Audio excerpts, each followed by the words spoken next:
Hi there. Before we dive into today's episode, I want to ask you an important question.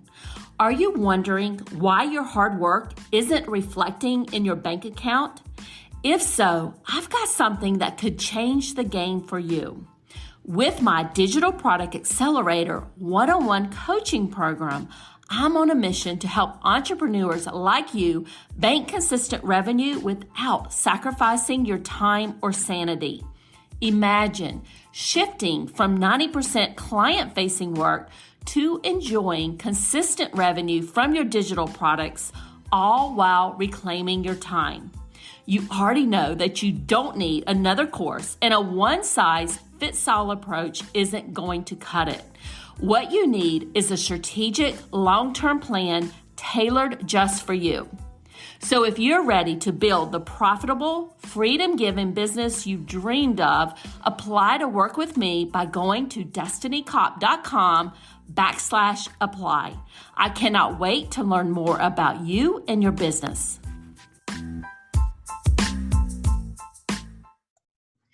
Welcome to the Course Creators MBA podcast. I'm your host, Destiny Cop. And in this podcast, we are covering actionable tips to grow your online course business. But before we begin today, I want to let you know that this episode is sponsored by my free mini course, Course in a Box, which is your plug and play system that has templates and videos to get your online course created. You can grab your free Course in the Box by going to destinycop.com, and I will make sure that this link is in the show notes. And today we're talking about 3 mindset shifts you need to make before your next launch. And my special guest today is Mai-kee Tsang. Mai-kee is a launch strategist, copywriter, podcast host, and coach who helps purpose-driven entrepreneurs to build their authority in business so that they can thrive when they launch their signature course. As a launch strategist, she's at the front lines during course launches from start to finish. And with 5 years of coaching under her belt, she is able to dig deep to understand the true desires and fears of her clients, customers, in order to create compelling copy. Mai-kee, thanks so much for joining me today. I am so happy that you're here. Thanks so much, Destiny. I'm so excited to be here as well. Thanks so much for having me.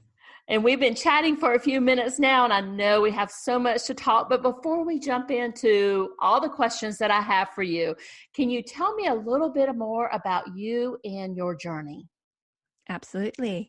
So, Destiny, were you ever able to answer the question when you were younger, oh, what do you want to be when you grow up? When somebody asked you. So I did have an answer for that. And it was actually to be a CEO of a business. So I guess in that respect, I actually made my goal many years later. Well, that is amazing. Well, unlike yourself, I did not know what I was doing when I was little, and it took me a while to figure out what one of my strengths were.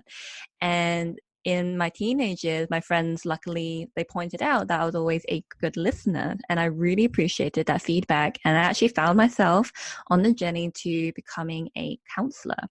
So I studied psychology at university, and day one crashed and burned because I totally felt with every fiber of my being that I wasn't meant to be there. And it was soul crushing for me at the time because I worked so hard to get into my top university to study psychology, and I pleased my parents and all, but unfortunately it just wasn't for me. I mean, I did get my psychology degree, which is fantastic, but I found in my second year I was in an abusive relationship. And not to go too deep into the details, but let's just say it was the most bottom of rock bottoms you could find. And for me, after that, I exited that situation, I found myself really diving into self-care. And so through the power of Facebook ads, I found a coaching school. And when I found out what coaching was, it was everything that I wanted it to be. Just wanted to be a coach. And so I wound up training as a coach as well. But like many coaches who just graduate and get their coaching certification, I was suddenly in a sea of sameness. And that is something that we can dig in today for sure. But I was just one of those people. I thought, oh, there's nothing special about me. And then, long story short, I managed to, through winning a 7-day challenge of overcoming your fears, I managed to actually win a 1-year's mentorship with someone who I really admired in the business space. And actually, that mentorship was 4 months in until it turned into an internship because my mentor wound up hiring me for his business. And through that time that we spent together, I worked on over 13 live launches in 1 year, which is a lot. And I picked up a ton of skills like emceeing on webinars, one-on-one sales, community management, whiteboard animations even. And one of them wound up being copywriting as well. And when it hit our 1 year mark, he said to me, Mai-kee, you're really an entrepreneur, not an intrapreneur. And I really feel that if you were to go all in to this business, you would be really successful. And that is how I wound up leaving, running my own business. And he actually wound up hiring me because he still needed me for my launch, for my launch work. But that is actually how it all happened, all by accident, with no direct path or anything, lots of twists and turns. But that is how I became a launch strategist and conversion copywriter, after being in the trenches for a lot of them and formalizing my education later with other courses. But yeah, that's how I got here. So thanks for sharing that story and your journey. And, you know, the thing that kind of jumped out to me when you were going through that, you mentioned about getting your psychology degree, but that's not what you wanted to do. But, you know, I just feel like marketing is so much psychology in it, you know, it's almost, they almost definitely go hand in hand. Mm-hmm. Yeah, definitely. So it's strange how it looped back. I think it wasn't psychology itself that turned me off it. It was just the approach where human beings were seen more like test subjects as opposed to human beings. And that's what really turned me off from it. But I know it's not the actual topic. It's just it was just the context in which it was taught. But I do realize how much psychology is really fundamental in marketing and sales today. So tell us, you said that you worked on 13 launches in 1 year. Yes. Okay, first of all, I don't know how in the world you did that. Yeah. Secondly, tell us some of the biggest lessons that you learned from working on those 13 launches. Oh yeah, 100%. So one of the biggest lessons learned is that your audience is really, really, really key. And that's why now in my business, I help my clients focus on pre-launch priming instead of just focusing on the sales page, because I know the importance of copy today, of course, as a copywriter myself. But what most people don't realize is that, you know, copy doesn't start with it's not just writing, it's everything that goes into it. And actually, all of that can be for naught if you don't have the right eyeballs on your offers. And so actually constantly building trust and the know, like, and trust factor with your audience is so key before you launch. And that's the number one thing I kept seeing during these live launches, because the way that we managed to fit in 13 in 1 year is because it was back-to-back launching, and it was really well segmented based on because my mentor really segmented his audience right from the get-go. And so that meant that it didn't feel like it was launching all the time for all of the audience, because it was specific segments that we were targeting at different times for different programs. So the key thing out of all of that is the power of audience, because he was in a very generic market, personal development, which is huge. And, you know, not all of us can be Tony Robbins. So that was one of the biggest lessons I learned very early on. That is really key, to have such an audience that is really dialed into your messaging and your brand voice. So that is what I'd say.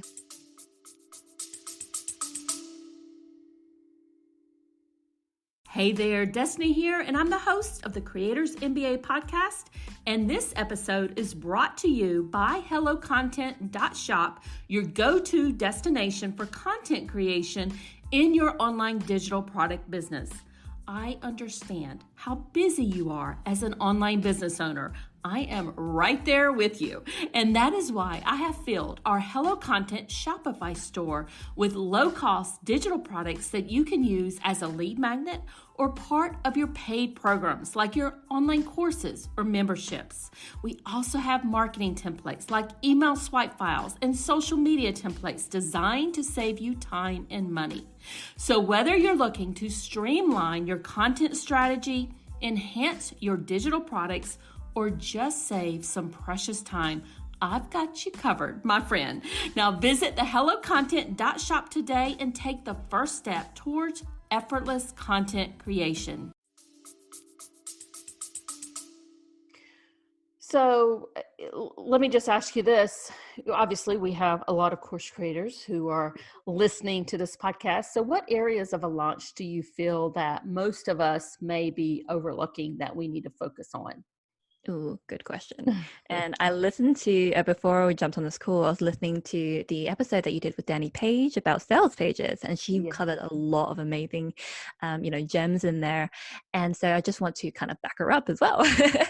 So I would say that one of the most overlooked areas is in the pre-launch area, because there is a lot that goes into before your cart opens and when the cart closes, because it used to be pretty traditional in marketing where everyone they were kind of underground when they were creating their products and services, their courses when they are about to launch, and suddenly they spring up out of nowhere and suddenly, hey, I've got a launch now, come buy my course. And so I feel like there's not enough emphasis on the need to actually prime your audience for your launch way before. And I know that it's so tempting to want to jump into a launch like ASAP. We all wanted to launch yesterday, but actually any period outside of your actual launch is pre-launch priming. So actually it's about being extremely intentional with your content and how it all links back to your grand umbrella of what you are known for in the marketplace. So yeah, in a nutshell, is pre-launching is in the pre-launch area when you need to be super intentional with your messaging and just like leading people gently but surely to your launch. And I guess one question I had as I was thinking through while you were talking about that, what about for evergreen launches? Do you feel like you're always priming your audience for evergreen? Oh, that's a good one. I do primarily work with live launches, but I have worked with a couple of evergreen as well.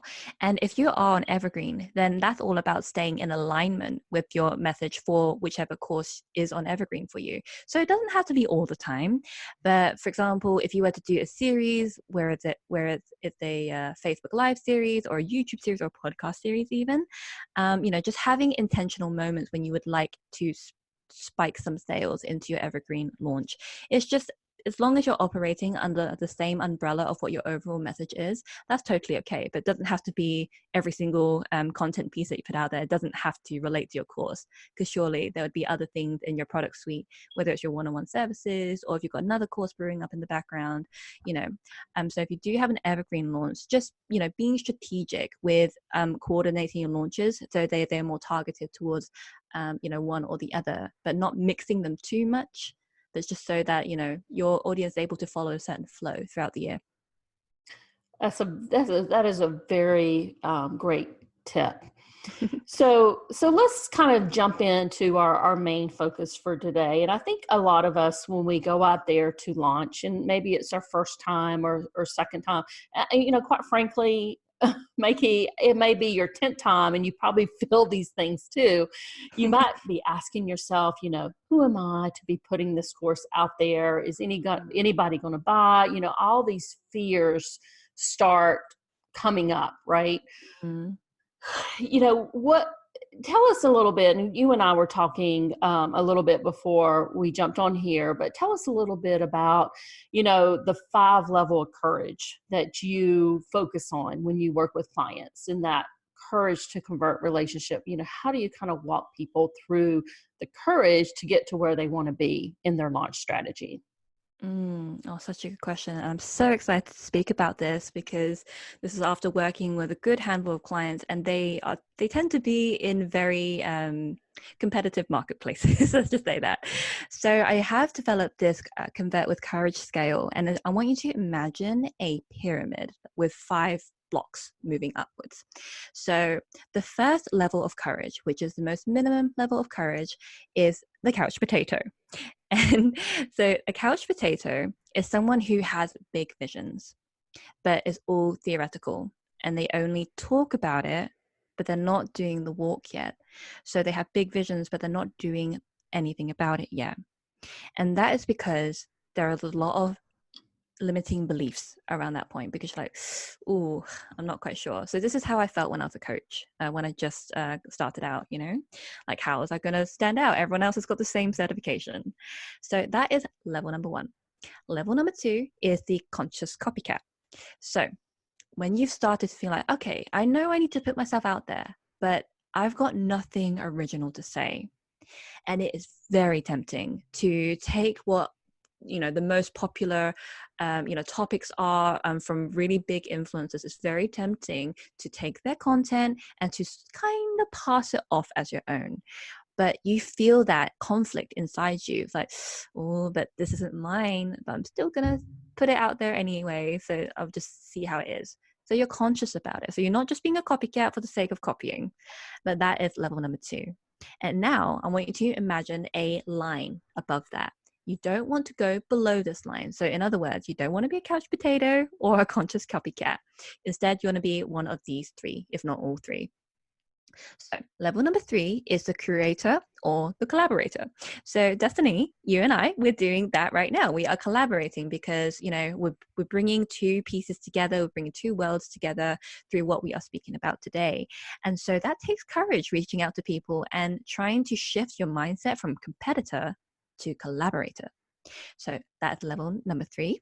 Level number 4 is the creator. So this is when you really are starting to come up with original content, things that you can only pull from your own experience and skills because no one has the exact same story as you. That is level 4. And the final level, which is the level that we aspire to be as course creators, is the change maker. And the change maker is someone who has the original ideas and they also have attached it to a grander mission. So any of those 3, whether it's the collaborator/curator, the creator, or the change maker, is where you want to be and how you want to feel as well when you're creating your course. And the idea is that the more you move up this pyramid, you are narrowing your competition, because remember, not everyone is going to have this courage to push themselves beyond copying others. A lot of people wind up staying there and hoping for the best, but that's not you who's listening right now, right? You want to put something amazing out there. And the more you climb up this courage scale, you're narrowing your competition as well as increasing your cash flow and your courage level, because there's no one out there who's just like you. That is such a powerful message. And, I think everybody listening, none of us want to be a couch potato. None of us want to be a conscious copycat. But, moving on to the 3rd phase, the 4th phase, and, definitely aspiring to be in the fifth stage, the change maker, is something to definitely shoot for. So let's kind of delve into this a little bit more, because we know where we want to go. But I think when we start going down these paths, maybe to launch our next course, or put out that next course, or do our next launch, whether it's our 5th launch, a 6th launch, or whatever, what are some things that we can do to brace ourselves for that growth before we launch, so we don't move into that self-sabotage stage? Oh, yes, the self-sabotage can rear its ugly head when it comes to this point. So this is something that I encourage all of my clients to do, because sometimes they're about to experience like a huge growth spurt in their business, and sometimes they're not mentally ready for that. And actually that can manifest into physical actions of self-sabotage, as you just said. So the one thing is this is what one of my mentors taught me very early on, and it's a fantastic reminder, because when we are scared of what's about to happen next, we kind of retract into ourselves sometimes. But this is what I always think about when I'm about to grow a lot. And that is this. He told me that hell on earth is meeting the person you could have been. And I agree to an extent, but in all honesty, I feel that hell on earth is meeting all of the people that you could have helped. And when I think of that, I literally visualize it. I imagine myself in a field, an open field, and suddenly being surrounded by hundreds, if not thousands of people that I could have impacted, but I chose not to because I was scared. And it is a powerful vision, Destiny. And for those who are listening right now, I really want you to imagine that.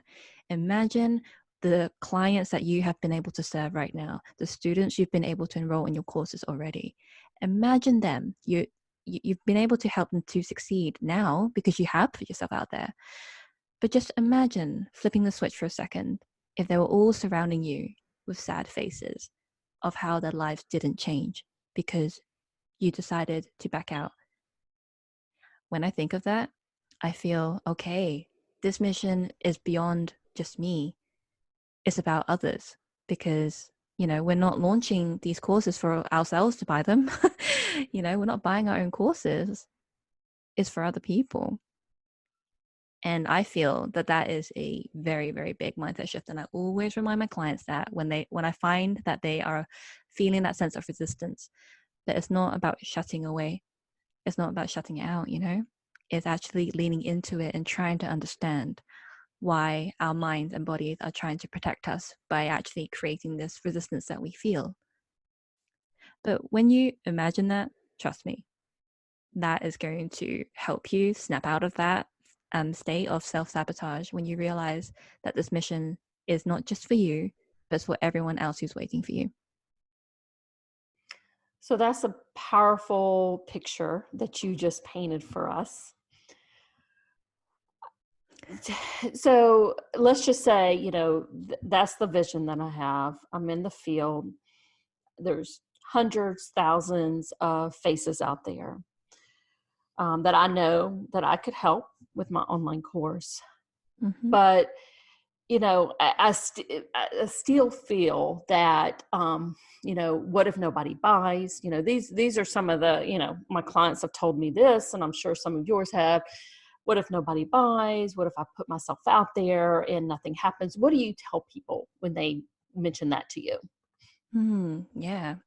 So that's the thing, because we're all trying to become rejection proof, Mm-hmm. And it is, I really admire every single course creator out there that's pushed past, their fears and launched anyway, because it is scary putting yourself out there. And I think we don't acknowledge ourselves enough for actually doing that.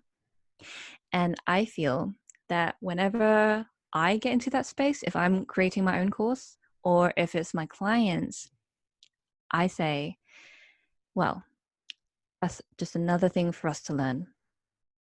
And especially when it's your first time launching, even I heard this piece of advice from John Lee Dumas the other day, and he says that launching, especially your first time, is your opportunity to learn. We have to understand that it's not us, it's not our fault, the reason why it didn't work, because there are so many other factors involved. It's not just because of our offer. It's not just about our copy. It could have been because our ideal clients, they had a bad week, or the internet cut out during your webinar. There are so many things that are outside of our control. And so we can only ever focus on the things that are within our control and give ourselves a break and actually acknowledge ourselves. And in fact, Destiny, this is something that I used to teach my coaching clients before I moved into copywriting. And it's the acknowledgement exercise. And I literally get them to hug themselves and, and say, thank you, me. And it may sound silly, but that actually came about when I remember I cut my finger once and I just didn't love the way that it looked when it was healing. And my brother caught me one day and I was like, ugh. And he said to me, that's your body's way of telling you that it's healing. And ever since that moment, anytime I kind of curse at my own body, I curse at my business when I'm like, oh my God, I'm so silly. It's like, oh my gosh, my business is, it's not thriving the way I want it to. I have to take a step back and actually hug myself to acknowledge myself, saying, you're doing everything that you can. And as long as you're able to say that honestly, that you are doing everything within your power, then there's nothing more that we can ask from ourselves. That's what I do. I love that. I love that, Mai-kee. Any other mindset shifts or tips that you have for the course creators listening that they could do before their next launch? Okay, so this is going to kind of loop back to the Courage to Convert scale. And I'm going to call it the rooftop reminder because this is literally the context in which this reminder came about. It was when I was managing an event a couple years back, and there was this techpreneur, and he was teaching everyone in the room how to start a technology business. And then there was somebody in the audience who said, but what if there's a competitor? Because as course creators, we are going to feel like, oh, there's some competition around me. Even though I said about the whole collaboration thing, there are going to be people in our space who are doing something very similar, if not seemingly the same. And so the speaker said, okay, let me put it this way. If I were to start a business, replacing all of the rooftops in the world with solar panels, do you think I could reach every roof in the world? And they were like, well, no, there's a lot of roofs in the world. And he said, exactly. So I'm thankful if there are competitors, because at least we can do more together. So again, it's shifting back to the collaboration piece. Yes, you are going to have people in a similar space to you, perhaps doing something seemingly the same. But the point is that your unique message, your unique story, experiences, skill set, no one can copy that. And when I think about this, I think to myself that, my voice is going to land for someone, and it's not going to land on another person in the same way. My competitor is. But that is fine, because again, I know that we are creating these courses for our businesses, but we got to really look at the big picture. That if you're really passionate about creating this course in the world, I bet it's not just because of money. It's because of the impact you want to make. And why not join forces with someone who's doing something similar to you and be thankful that they are helping you to reach the people that you can't reach, because some reason they may not resonate with you, and you're able to reach their people who don't resonate with them. So it's all about a grander mission, a grander collaboration that sometimes we're not aware of because we're so focused on our own work, and that's fine. But seeing that is a bigger mission that you're all fulfilling in your own little way. You may not reach the entire world, but you will reach your corner of the world. So powerful. And, what I tell people, if there's competition out there, that's good, right? That means that there's a demand in the marketplace. Exactly. And that's an even better reason to go, launch your course, because if there are people interested in this, there's going to be people who are putting courses out there right now on the same topic, but people aren't buying from them because they don't like the way they speak, they don't like the way they teach, but they're going to love the way that you do. And that's something that I always remind my clients and myself when I'm in a course creation phase and I'm wondering if it's going to work or not. That's always a bigger picture. There's always a bigger reason. And for everyone who's listening on this podcast episode, I am certain that you are doing big, amazing things. And you're not just doing this for money. I know that. You're doing something bigger. Well, Mai-kee, thank you so much for joining me today. Can you tell people where they can find you? Yes, absolutely. So I do have my own podcast. It's called the Quiet Rebels Podcast, and it's about helping you to create your courage to own your voice, your message, and your worth in both life and business. So you can find that over on my website at www.maikeetsang.com, just MAIKEETSANG. But I'll ask Destiny if she can pop that link in the show notes, because I know my name's not too common. It absolutely will be in the show notes, so you have to remember that. Yeah. So you can find me over at my website, and the top social media platform that I'm most present on would be Instagram. So my website, Instagram, and my podcast are the best ways to find me. Perfect. Thank you so much for joining me today, Mai-kee. I really enjoyed our conversation. And course creators out there, I hope that you enjoyed this episode. Would love for you to rate and review the podcast on iTunes or your favorite podcast platform. Have a great rest of your day. Bye for now.